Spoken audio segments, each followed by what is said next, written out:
Yeah, it's been an incredible campaign. It's been, in many ways, the most invigorating, because I think in the DA there's a deep sense that we could govern outside the Western Cape.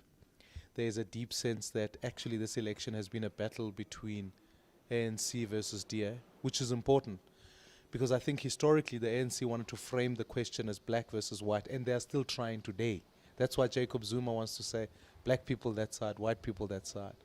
Whereas this election is a comparison between two parties who have been in government. And I'm willing to sit here and say in many ways where we govern, we'll show growth because people see that we govern better. Whereas where the ANC governs, they'll see a decline in their support.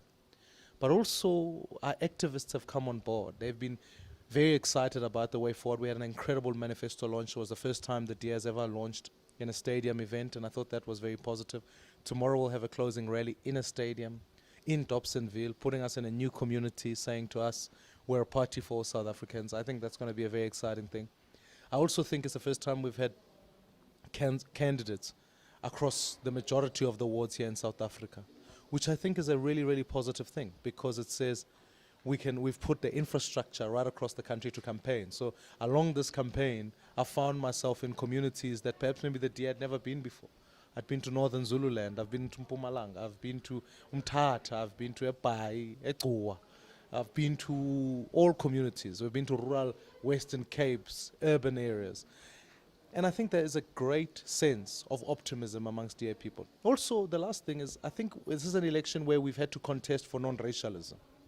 And I think that's something that the majority of South Africans still want, because I think South Africans don't want to be split along racial lines. They don't believe that we are enemies of each other, we are enemies of a system. And if that system produces that it excludes people, then we must oppose that system. But we should not have and we recognize without fail that those who are left behind are black South Africans. But we've got to build an inclusive South Africa for all. So I think it's been an exciting campaign for me. It's been long, but it's been worthwhile.